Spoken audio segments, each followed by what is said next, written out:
हम जानते हैं कि एक गुणोत्तर श्रेणी या एक गुणोत्तर अनुक्रम वो अनुक्रम होता है जहां प्रत्येक उत्तरोत्तर पद मतलब सक्सेसिव टर्म पिछले पद में किसी निश्चित मान से गुणा करने पर मिलता है और उस निश्चित मान को हम सार्वनुपात कहते हैं।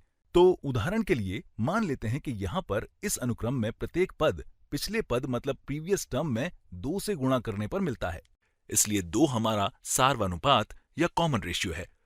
और कोई भी शून्येतर यानी नॉन जीरो मान भी हमारा सार्वनुपात हो सकता है, ये ऋणात्मक भी हो सकता है। तो उदाहरण के लिए मान लेते हैं कि हमारे पास एक गुणोत्तर अनुक्रम मतलब ज्योमेट्रिक सीक्वेंस है जो कुछ इस प्रकार है। तो चलिए 1 से शुरू करते हैं और मान लेते हैं हमारा सार्वनुपात ऋणात्मक 3 है। तो ये 1 गुणा ऋणात्मक 3 यानी ऋणात्मक 3 है। ये ऋणात्मक 3 गुणा ऋणात्मक 3 बराबर धनात्मक 9 है। ये धनात्मक 9 गुणा ऋणात्मक 3 यानी ऋणात्मक 27 है। और ये ऋणात्मक 27 गुणा ऋणात्मक 3 बराबर धनात्मक 81 है। और आप इसे आगे तक जारी रख सकते हैं। इस वीडियो में अब हम गुणोत्तर श्रेणी ज्योमेट्रिक प्रोग्रेशन या गुणोत्तर अनुक्रम के योग पर ध्यान देंगे, जिसे हम गुणोत्तर श्रेणी या ज्योमेट्रिक सीरीज भी कहते हैं। चलिए इसे थोड़ा नीचे कर लेते हैं। तो अब हम गुणोत्तर श्रेणी के बारे में बात करेंगे जो वास्तव में गुणोत्तर अनुक्रम का योग होता है। उदाहरण के लिए यहाँ इस गुणोत्तर अनुक्रम का योग एक गुणोत्तर श्रेणी है। तो अगर हम केवल कहें कि 1 जमा ऋणात्मक 3 जमा 9 जमा ऋणात्मक 27 जमा 81 इत्यादि को जारी रखते हैं तो ये एक गुणोत्तर श्रेणी होगी। इसी तरह हम इसे भी लिख सकते हैं। तो चलिए ये स्पष्ट करने के लिए कि हम क्या कर रहे हैं इसे यहां पर लिख लेते हैं। तो ये 3 जमा 6 जमा 12 जमा 24 जमा 48 इत्यादि है। एक बार फिर हम इसे एक गुणोत्तर श्रेणी कह सकते हैं जो किसी गुणोत्तर अनुक्रम या एक गुणोत्तर श्रेणी मतलब ज्योमेट्रिक प्रोग्रेशन का योग है।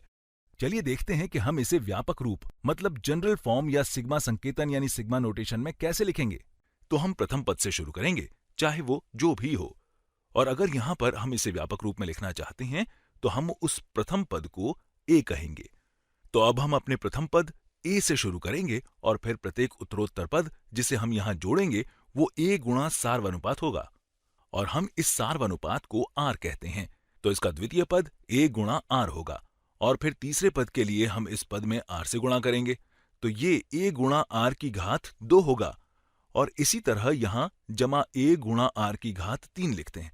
यहां कह सकते हैं कि हम एक परिमित या फाइनाइट गुणोत्तर श्रेणी लिख रहे हैं, इसलिए यहां अनंत तक नहीं जाएंगे। चलिए मानते हैं कि हम यहां आगे तब तक जाएंगे जब तक कि हमें ए गुणा आर की घात n नहीं मिल जाती है। तो ये ए गुणा आर की घात n है। चलिए अब देखते हैं इसे सिग्मा संकेतन से कैसे दर्शा सकते हैं। अब मैं आपको प्रेरित करता हूं कि इस वीडियो को थोड़ी देर रोककर खुद से सोचने की कोशिश करें। ठीक है, हम इसके बारे में कुछ इस तरह सोच सकते हैं।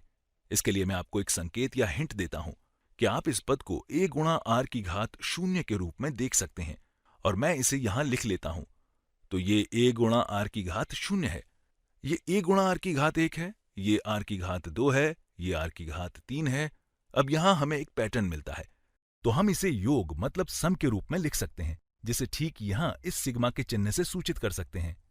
हम यहां घातांक 0 से शुरू करते हैं तो हम कह सकते हैं कि यहां k बराबर 0 से n तक होगा और यहां पर a। चलिए इसे दूसरे रंग में लिखते हैं तो यहां a गुणा r की घात k लिख सकते हैं।